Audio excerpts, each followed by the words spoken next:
ഞാൻ ഒരുപാട് നാളായി വിചാരിക്കുന്നു ഈ ഒരു വീഡിയോ ചെയ്യണമെന്ന്. ഞാൻ വളരെ ഹാർഡ് വർക്ക് ചെയ്ത് ഒരു കാര്യത്തിന് ഇറങ്ങിയിട്ട് അത് സക്സസ് ആയിട്ടുണ്ട്. അപ്പൊ അതാണ് ഇന്ന് നിങ്ങൾക്ക് പറഞ്ഞു തരാൻ പോകുന്നത്. ഞാനൊരു ആക്ട്രസ് ആണ്, പിന്നെ ഡബ്ബിംഗ് ആർട്ടിസ്റ്റ് ആണ്, ഡാൻസ് സ്കൂൾ നടത്തുന്നുണ്ട്, മോഡലിംഗ് ചെയ്യുന്നുണ്ട്. അപ്പൊ അതിന്റെ ഫോട്ടോഷൂട്ട് അതുമായി ബന്ധപ്പെട്ട കാര്യങ്ങൾ ചെയ്തിട്ടുണ്ട്. അഡ്വർടൈസ്മെന്റിന് വേണ്ടിയിട്ടും ചില ഈവന്റ് ഷോസിന് വേണ്ടിയിട്ടും ഒക്കെ ആങ്കറിങ് ഞാൻ ചെയ്യുന്നുണ്ട്. ഇങ്ങനെ ഒരു ഫീൽഡിൽ വളരെ ബിസി ആയിട്ട് നിൽക്കുന്ന ഒരു വ്യക്തിയാണ്. തെരുവിലെ നായക്കുഞ്ഞുങ്ങൾക്ക് വേണ്ടിയും പ്രവർത്തിക്കുന്നുണ്ട്. എവിടെയെങ്കിലും എന്റെ കൺമുൻപിലോ അല്ലെങ്കിൽ എന്നെ ആരെങ്കിലും വിളിച്ച് പറയുകയോ ചെയ്യുകയാണെങ്കിൽ ആ നായക്കുഞ്ഞുങ്ങളെ എടുത്ത് ഞാൻ വീട്ടിൽ കൊണ്ടുവന്നിട്ട് അവർക്ക് എന്തെങ്കിലും പ്രശ്നങ്ങൾ ഉണ്ടെങ്കിൽ അതൊക്കെ മാറ്റി പരിഹരിച്ചിട്ട് ഞാൻ ഫേസ്ബുക്ക്, ഇൻസ്റ്റാഗ്രാം, യൂട്യൂബ് തുടങ്ങിയ മീഡിയാസിലൂടെ പുറം ലോകത്തെ അറിയിക്കുകയും ആൾക്കാർ വന്ന് അവരെ എന്റെ കയ്യിൽ നിന്ന് ഫ്രീ ആയിട്ട് കൊണ്ടുപോയി അവർക്കൊരു ജീവിതം കൊടുക്കുകയും ചെയ്യുന്നു. അപ്പൊ ഇങ്ങനെയുള്ള കാര്യങ്ങളിലും കൂടെ ഞാൻ ഇടപെടുന്നുണ്ടായിരുന്നു. ഈ കുറഞ്ഞ കാലയളവിൽ തന്നെ സ്റ്റേറ്റ് അവാർഡിന് പോയൊരു സിനിമയിൽ അഭിനയിക്കാൻ കഴിഞ്ഞു. അതുപോലെ വളരെ ഫേമസ് ആയിട്ടുള്ള ഡയറക്ടേഴ്സ്, വളരെ ഫേമസ് ആയിട്ടുള്ള ആർട്ടിസ്റ്റുകൾ, അവരോടൊപ്പം തന്നെ ഒരു സീരിയലിൽ വളരെ നല്ലൊരു കഥാപാത്രം ചെയ്യാൻ കഴിഞ്ഞു. അതൊരു 1 വർഷത്തോളം നീണ്ടു നിന്നതായിരുന്നു. സോ അത് മാത്രമല്ല, ഒരുപാട് നല്ല നല്ല ക്യാരക്ടേഴ്സിന്, ഈവൻ സിനിമയിൽ വരെ എനിക്ക് നമ്മൾ പ്രതീക്ഷിക്കാത്ത ക്യാരക്ടേഴ്സിനൊക്കെ ശബ്ദം കൊടുക്കാൻ കഴിഞ്ഞിട്ടുണ്ടായിരുന്നു. ആൾക്കാർ ഞാൻ പറയുമ്പോൾ അല്ലെങ്കിൽ എന്റെ വീഡിയോ കാണുമ്പോഴായിരിക്കും ഈ ക്യാരക്ടറിന് ശബ്ദം കൊടുത്തത് ഞാനാണെന്ന് പോലും തിരിച്ചറിയുന്നത്. ബ്രാൻഡഡ് ആയിട്ടുള്ള ഷോപ്പുകൾക്ക് വേണ്ടിയിട്ട് അവർക്ക് അഡ്വർടൈസ്മെന്റ്സിന് ചെയ്യാനും അവർക്ക് വേണ്ടിയിട്ട് മോഡലായിട്ട് നിൽക്കാനും ഒക്കെ എനിക്ക് കഴിഞ്ഞിട്ടുണ്ട്. സോ ഇതൊക്കെ എന്റെ ഒരു 5 വർഷം കാലത്തെ അല്ലെങ്കിൽ 2018 തൊട്ട് ഈ ഒരു 2025 വരെ എനിക്ക് കിട്ടിയ നേട്ടങ്ങളിൽ വളരെ വലുതായിട്ട് ഞാൻ കാണുന്നു. ഞാൻ 2010 എന്റെ ടീച്ചിങ് കോഴ്സ് കംപ്ലീറ്റ് ചെയ്തത്. അതിനുശേഷം ഞാൻ തുടർച്ചയായി തിരുവനന്തപുരം സിറ്റിക്കകത്തുള്ള എല്ലാ സ്കൂളുകളിലും ഞാൻ താൽക്കാലിക അധ്യാപികയായിട്ട് വർക്ക് ചെയ്ത് വന്നിട്ടുണ്ടായിരുന്നു. LP ക്ലാസ്സുകളിലും UP ക്ലാസ്സുകളിലും അധ്യാപികയായിട്ടാണ് ഞാൻ വർക്ക് ചെയ്ത് വന്നുകൊണ്ടിരുന്നത്. അപ്പൊ അത് സംബന്ധിച്ച് എനിക്ക് സ്റ്റേബിൾ ആയിട്ടൊരു വരുമാനം കൃത്യമായി കിട്ടിക്കൊണ്ടിരുന്നു. പക്ഷെ എന്നിരുന്നാൽ പോലും എനിക്ക് സ്ഥിരമായ ഒരു ജോലി വേണമെന്ന് ആഗ്രഹിച്ചിരുന്നു. എന്റെ ഈ തിരക്കുകളൊക്കെ കാരണം എന്റെ കൂടെ ഉണ്ടായിരുന്ന അധ്യാപകർ എന്നെ എപ്പോഴും സപ്പോർട്ട് ചെയ്യുമായിരുന്നു. നമ്മുടെ വിദ്യാർത്ഥികൾക്ക്, നമ്മുടെ സമൂഹത്തിന്, അധ്യാപകർക്ക് നിന്നെ ആവശ്യമായ ഒരു അധ്യാപികയാണ് നീ, അതുകൊണ്ട് എത്രയും വേഗം പഠിച്ച് ഈ സ്കൂളിൽ തന്നെ ജോലി മേടിക്കണമെന്ന് എല്ലാ അധ്യാപകരും എന്നോട് പറയുമായിരുന്നു. പക്ഷെ എന്റെ ബിസി ഷെഡ്യൂൾ കാരണം ഞാൻ അതൊന്നും കാര്യമായിട്ട് എടുത്തില്ല. നമ്മുടെ ടീച്ചിങ് പ്രൊഫഷനിലേക്ക് നമ്മൾ കടക്കുമ്പോൾ തന്നെ KTET എന്ന് പറയുന്ന എലിജിബിലിറ്റി ടെസ്റ്റ് എഴുതിയെടുക്കണമായിരുന്നു. ഞാൻ എത്രയോ വർഷങ്ങൾക്ക് മുമ്പ് തന്നെ അത് എഴുതിയെടുത്തിട്ടുണ്ടായിരുന്നു. CTET എന്ന് പറയുന്ന സെൻട്രൽ ടീച്ചേഴ്സ് എലിജിബിലിറ്റി ടെസ്റ്റ്, ആ ഒരു ടെസ്റ്റും അധിക ക്വാളിഫിക്കേഷനായിട്ട് ഞാൻ എഴുതിയെടുത്ത് നേടിയിരുന്നു. ഞാൻ പല സ്കൂളുകളിലും താൽക്കാലിക അധ്യാപികയ്ക്ക് വേണ്ടിയിട്ടുള്ള ഇന്റർവ്യൂവിന് പോകുമ്പോൾ എന്നെ ഇന്റർവ്യൂ ചെയ്യുന്ന എല്ലാ അധ്യാപകരും എന്നോട് ചോദിക്കുന്ന ഉറപ്പിച്ചൊരു ചോദ്യം ഇതായിരുന്നു: ഇത്രയും എക്സ്പീരിയൻസ് സർട്ടിഫിക്കറ്റുകൾ ഉണ്ട്, KTET ഉണ്ട്, CTET ഉണ്ട്, ഒരു അധ്യാപികയായി ഗവൺമെന്റ് സർവീസിൽ വർക്ക് ചെയ്യാനുള്ള എല്ലാ ക്വാളിഫിക്കേഷനും തനിക്കുണ്ട്, പക്ഷെ ഇതുവരെയായിട്ടും എന്തുകൊണ്ടാണ് സീരിയസ് ആയിട്ട് PSC എക്സാമിനെ കുറിച്ച് ചിന്തിക്കാത്തത്? സത്യം പറഞ്ഞു കഴിഞ്ഞാൽ ഈ ചോദ്യത്തിനുള്ള ശരിക്കുള്ള ഉത്തരം ഞാൻ ആലോചിച്ചു തുടങ്ങിയത് വളരെയധികം മാസങ്ങൾക്ക് മുൻപ് മാത്രമാണ്. നമ്മുടെ ജീവിതം ഇനി മുന്നോട്ട് പോകാൻ വളരെയധികം കഷ്ടമാണ്, പ്രയാസമാണ്. ഈ ഒരു അവസ്ഥ എത്തുമ്പോഴായിരിക്കും നമ്മുടെ കയ്യിൽ എന്തുണ്ട് നമ്മൾ ചിന്തിക്കുക. ഞാൻ എന്തുകൊണ്ട് അതിന് ശ്രമിച്ചുകൂടാ എന്ന് ഞാൻ ചിന്തിച്ചാണ് എന്റെ പഴയ പുസ്തകങ്ങൾ പൊടിതട്ടി എടുക്കാൻ തീരുമാനിച്ചത്. എങ്ങനെ പഠിക്കണം, എവിടെ തുടങ്ങണം, ഒന്നും തന്നെ എനിക്ക് അറിയില്ല. കാരണം കൊറോണ സമയം കിട്ടിയിട്ട് പോലും പഠിക്കാത്തൊരു വ്യക്തിയാണ്. ഞങ്ങളുടെ എക്സാം വരുന്നത് 3 വർഷം കൂടുമ്പോഴാണ്. അപ്പോൾ അതിന്റെ കൂടെ തന്നെ മറ്റ് PSC എക്സാമുകളുണ്ട്. അതൊന്നും പൊതുവേ കാര്യമായി എഴുതാറില്ല. എന്നാൽ ഞാൻ പഠിച്ച കോഴ്സിന്റെ എക്സാം വരുന്നത് 3 വർഷം കൂടുമ്പോഴാണ്. അപ്പൊ നമുക്ക് പഠിക്കാൻ 3 വർഷത്തെ ഗ്യാപ്പ് ഉണ്ട്. എന്നിട്ട് പോലും പഠിക്കാത്ത ആളാണ് ഞാൻ. വഴിമുട്ടി അങ്ങ് നിൽക്കുകയാണ്. എന്താണ്, എങ്ങനെയാണ്, എവിടെ തുടങ്ങണം, ഒന്നും തന്നെ എനിക്ക് അറിയില്ല. പിന്നെയാണെങ്കിലോ എനിക്ക് ചുറ്റും നിരവധി കോളുകളാണ്. ഇവിടെ വർക്കുണ്ട്, അവിടെ വർക്കുണ്ട്, അവിടെ ഫോട്ടോഷൂട്ട് ഉണ്ട്, ഇവിടെ ഡബ്ബിംഗ് ഉണ്ട്. അപ്പൊ ഇതിന്റെ ഇടയിൽ കൂടി നമുക്ക് നടക്കത്തില്ല. ഞാനൊരു പ്രൈവറ്റ് സ്കൂളിൽ വർക്ക് ചെയ്തുകൊണ്ടിരിക്കുന്ന സമയമായിരുന്നു അത്. അപ്പൊ ഞാൻ ആദ്യം തന്നെ ആ ജോലിയിൽ നിന്ന് റിസൈൻ ചെയ്തു. ഡബ്ബിങ്ങിന് വേണ്ടിയിട്ട് എന്നെ വിളിക്കുമ്പോൾ, അല്ലെങ്കിൽ ആങ്കറിങ്ങിന് വേണ്ടി വിളിക്കുമ്പോൾ, ആക്ടിങ്ങിന് വേണ്ടി വിളിക്കുമ്പോൾ, മോഡലിങ്ങിന് വേണ്ടി വിളിക്കുമ്പോൾ ഒക്കെ തന്നെ ഞാൻ വേണ്ടപ്പെട്ടവരുടെ വർക്കുകൾ മാത്രം ചെയ്തുകൊണ്ട്, നമുക്ക് ഒഴിവാക്കാൻ പറ്റാത്ത ചില ആളുകളുണ്ട്, നമ്മുടെ ഗുരുക്കന്മാര്, ഗുരുതുല്യരായി കാണുന്ന ആൾക്കാരുണ്ട്, അവരുടെ വർക്കുകൾ മാത്രം ചെയ്തുകൊണ്ട് പുതുതായി വരുന്ന വർക്കുകളൊക്കെ ഇല്ല, ഞാൻ ബിസിയാണ് എന്ന് പറഞ്ഞ് ഒഴിവാക്കാൻ തുടങ്ങി. ആദ്യമായി ഞാൻ ചെയ്തത് നെറ്റിൽ കയറിയിട്ട് നമ്മുടെ സിലബസ് ഉണ്ട്, ആ സിലബസ് ഞാൻ ഡൗൺലോഡ് ചെയ്തെടുത്തു. സിലബസ് ഡൗൺലോഡ് ചെയ്തെടുത്തപ്പോൾ ഞാൻ ഞെട്ടിപ്പോയി. കാര്യം ഏകദേശം 10-15ഓളം മേഖലയിൽ നിന്നാണ് നമ്മൾ വൈഡായിട്ട് വിശാലമായിട്ട് പഠിക്കേണ്ടതെന്ന് മനസ്സിലായി. എന്നാലും ഞാൻ അതൊന്നും കണ്ട് ഭയന്നില്ല. കാരണം അത്രയധികം മാനസികമായ മുറിവുകൾ നമ്മുടെ ഹൃദയത്തിൽ ഏറ്റിട്ടുണ്ടായിരുന്നു. അപ്പൊ ഇത് ബീറ്റ് ചെയ്തെടുക്കണം, ഈ എക്സാം ബീറ്റ് ചെയ്തെടുക്കണം എന്നുള്ള ഒരൊറ്റ വാശിയിൽ ഞാൻ ഇരുന്നിട്ടുണ്ടായിരുന്നു. ആദ്യം ഞാൻ കണ്ടത് നവോത്ഥാന നായകന്മാരാണ്, കേരളത്തിലെ നവോത്ഥാന നായകന്മാർ. അവിടെ തുടങ്ങി ഞാൻ അവസാനം പഠിച്ചു നിർത്തുന്നത് മലയാളമാണ്. ഞാൻ ഒരുപാട് സെർച്ച് ചെയ്ത് ഒരുപാട് വീഡിയോകൾ കണ്ട് ഒരുപാട് റാങ്ക് ഫയൽസിനെ കുറിച്ച് മനസ്സിലാക്കിയിൽ ഏറ്റവും ബെസ്റ്റ് റാങ്ക് ഫയൽ തന്നെ എനിക്ക് വേണമെന്ന് വിചാരിച്ചിട്ടായിരുന്നു. ഞാൻ ആ റാങ്ക് ഫയലിന്റെ പേര് പറഞ്ഞുതരാം കേട്ടോ.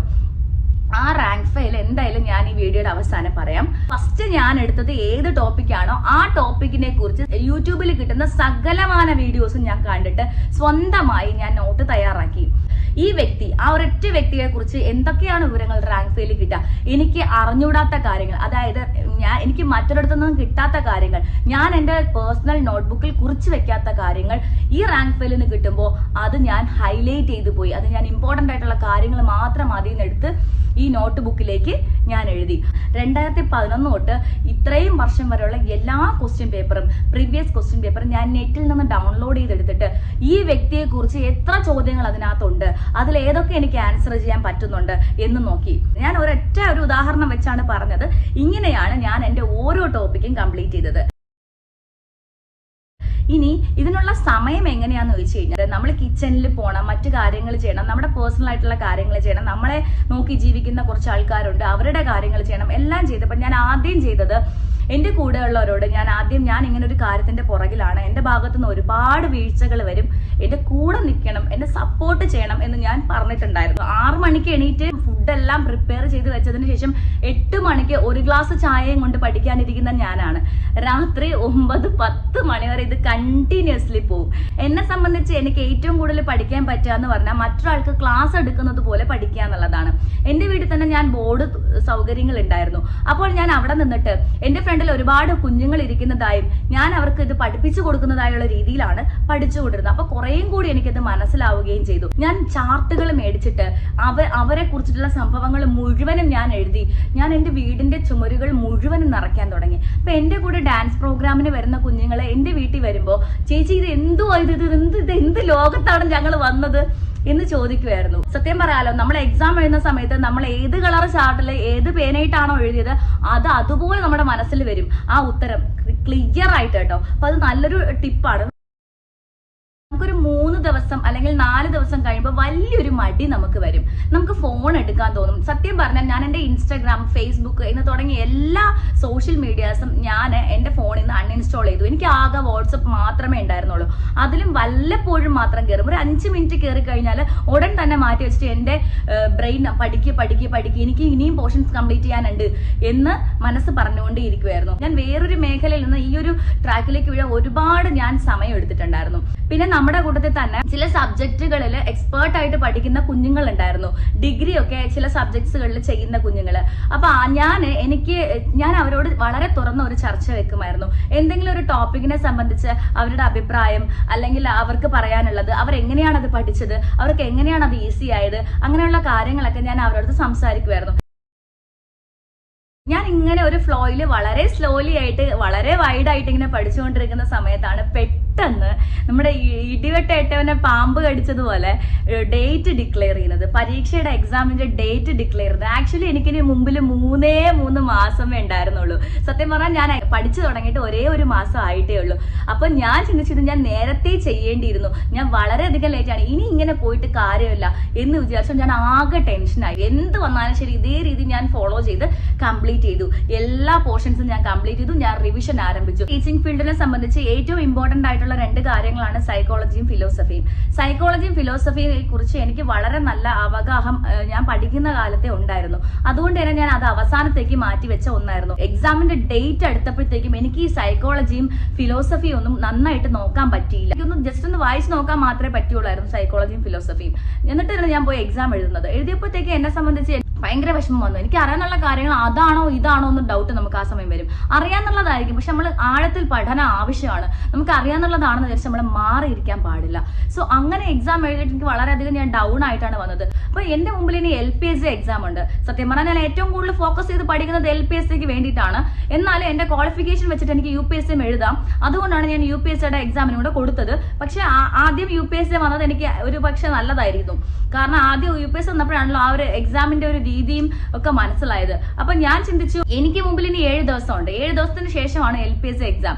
ഈ ഒരാഴ്ച കൊണ്ട് തീർച്ചയായിട്ടും എനിക്ക് അറിഞ്ഞൂടാത്ത കാര്യം ഈ സൈക്കോളജിയും ഫിലോസഫിയും നന്നായിട്ടൊന്ന് പഠിക്കാന്ന് വിചാരിച്ചു. അങ്ങനെ ഈ 7 ദിവസം കംപ്ലീറ്റ് ഞാൻ സൈക്കോളജിക്കും ഫിലോസഫിക്കുമായിട്ട് കൊടുത്തു.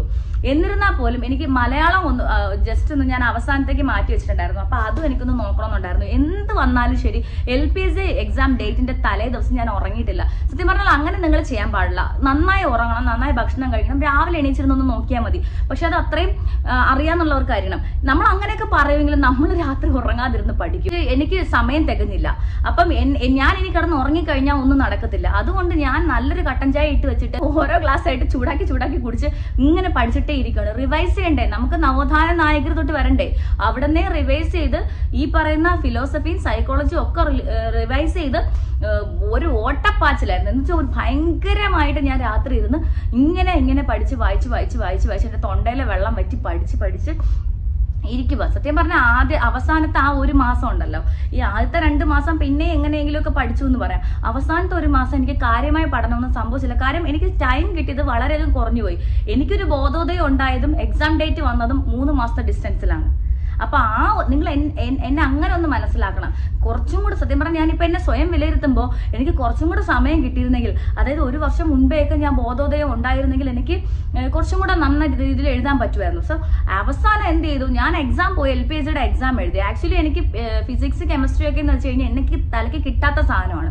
പക്ഷെ എന്നാൽ പോലും കെമിസ്ട്രി ഞാൻ വിടത്തില്ല എന്നും പറഞ്ഞ് പിടിച്ച് ഓരോ ജോലി ചെയ്യുമ്പോൾ കുക്കിങ്ങിലാണെങ്കിലും വാഷിങ്ങിലാണെങ്കിലും ഞാൻ കെമിസ്ട്രിയുടെ ഫോർമുലകൾ ഇങ്ങനെ പറഞ്ഞ് നിന്നെ വിടത്തില്ല കെമിസ്ട്രി, നിന്നെ ഞാൻ പഠിച്ചെടുക്കും എന്ന് പറഞ്ഞിട്ട് ഞാൻ ഇങ്ങനെ പറഞ്ഞാണ് കുറേ കാര്യങ്ങളൊക്കെ ഞാൻ പഠിച്ചു വെച്ചത്. സത്യം പറഞ്ഞാൽ സിലബസ് മൊത്തം കംപ്ലീറ്റ് ചെയ്തു.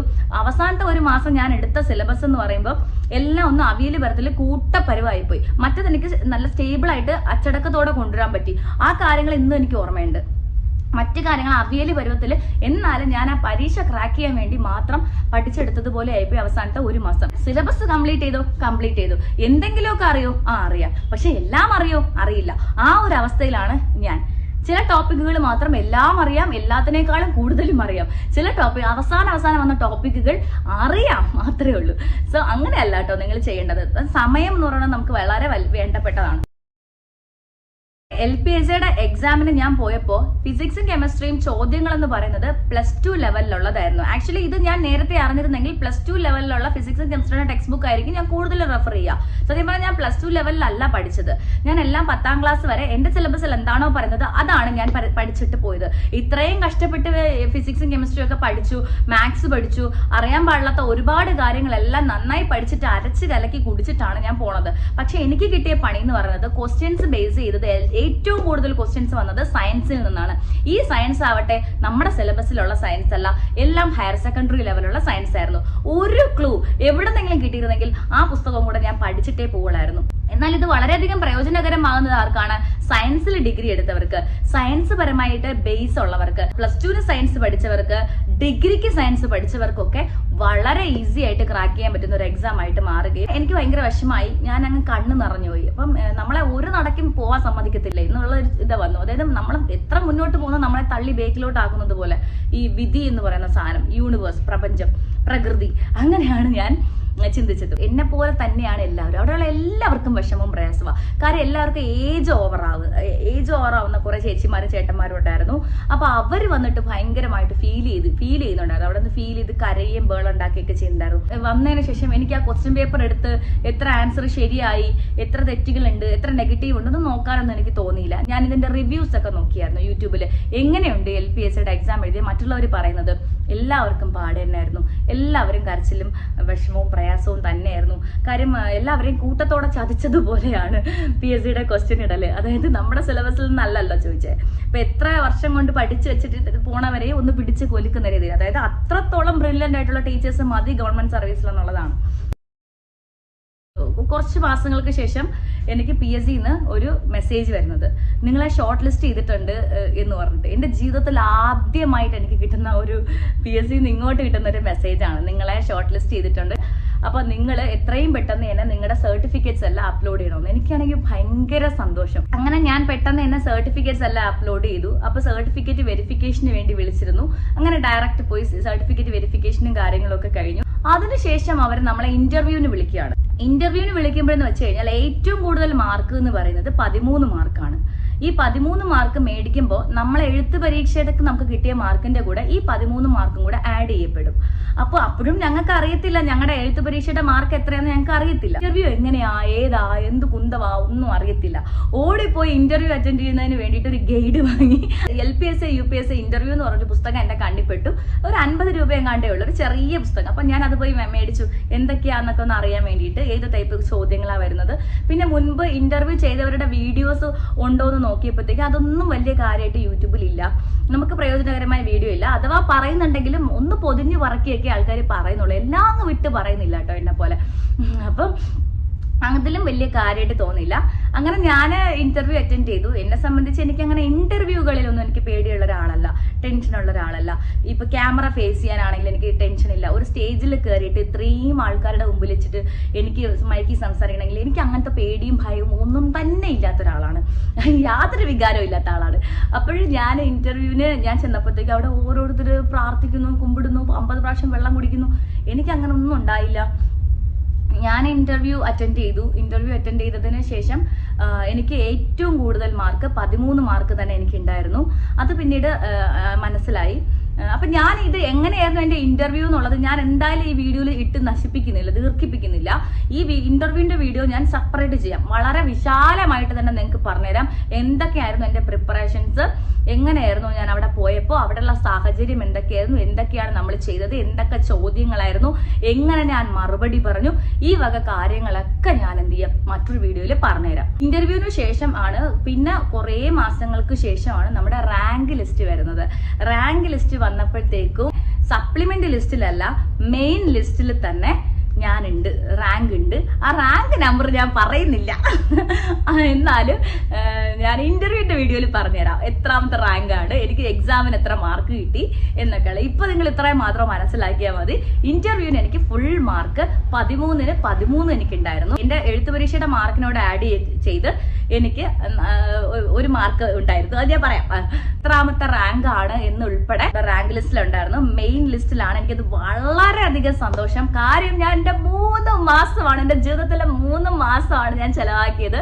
എത്രയോ പേരെന്റെ പുറകെ നടന്ന് പറഞ്ഞ കാര്യം എന്നെ കൊണ്ട് ജീവിതത്തിൽ ഒരിക്കലും പറ്റത്തില്ല എന്ന കാര്യം നിങ്ങൾ ആലോചിക്കൂ. സപ്ലിയിൽ പോലും അല്ല, അതാണ് എനിക്ക് ഏറ്റവും വലിയ സന്തോഷം.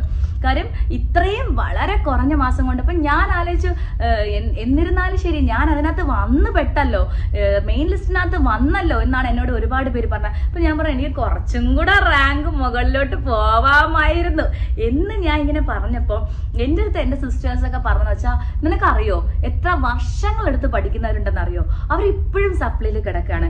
നീ എഴുതിയ എക്സാം ഞാനും എഴുതിയിട്ടുണ്ട്, പക്ഷെ എനിക്ക് അതിൽ വരാൻ കഴിഞ്ഞില്ലല്ലോ. പക്ഷെ 3 മാസം കൊണ്ട് നീ ഇത് ക്രാക്ക് ചെയ്ത് എടുത്തിട്ടുണ്ട്, അതിന്റെ കഴിവ് തന്നെയാണ്. എവിടെയാവട്ടെ, താഴെയോ മുകളിലോ എവിടെയാവട്ടെ, 3 മാസം കൊണ്ട് നീ എഫോർട്ട് എടുത്ത് കിട്ടിയതല്ലേ. അപ്പോൾ നീ കീപ് ട്രൈങ്. നിനക്ക് ഇനിയും കുറച്ചും കൂടി ബെറ്റർ ആയിട്ട് നിനക്ക് വേണമെന്നുണ്ടെങ്കിൽ നിനക്ക് അടുത്ത എക്സാമിന് നിനക്ക് വീണ്ടും മുകളിലോട്ട് പോകാനുള്ള ചാൻസ് ഉണ്ട്. സോ അതുകൊണ്ട് നീ വിഷമിക്കണ്ട, പിന്നെ ഇപ്രാവശ്യം തന്നെ നിനക്ക് ജോലി കിട്ടും. ഇങ്ങനെയൊക്കെ പറഞ്ഞുകൊണ്ടിരിക്കുകയാണ് എല്ലാവരും. അറിയത്തില്ല, എന്തായാലും ആ ഒരു സന്തോഷം ഞാൻ നിങ്ങളെ അറിയിക്കുകയാണ്. ഒരുപാട് നാളിങ്ങനെ ഞാൻ മനസ്സിൽ വെച്ചോണ്ടിരുന്നു കേട്ടോ. ഞാൻ ആരോടും അങ്ങനെ പറഞ്ഞിട്ടില്ല. എന്നാലും ഞാൻ ഇപ്രാവശ്യം ഓപ്പൺ ആയിട്ട് പറയാൻ തീരുമാനിച്ചു. കിട്ടുവോ കിട്ടാതിരിക്കോ, എന്തായാലും ഞാൻ മെയിൻ ലിസ്റ്റിൽ റാങ്ക് ലിസ്റ്റിനകത്തുണ്ട്. അത്രയേ ഉള്ളൂ കാര്യം. ബാക്കിയുള്ളതെല്ലാം വരുന്നിടത്ത് വെച്ച് കാണാം.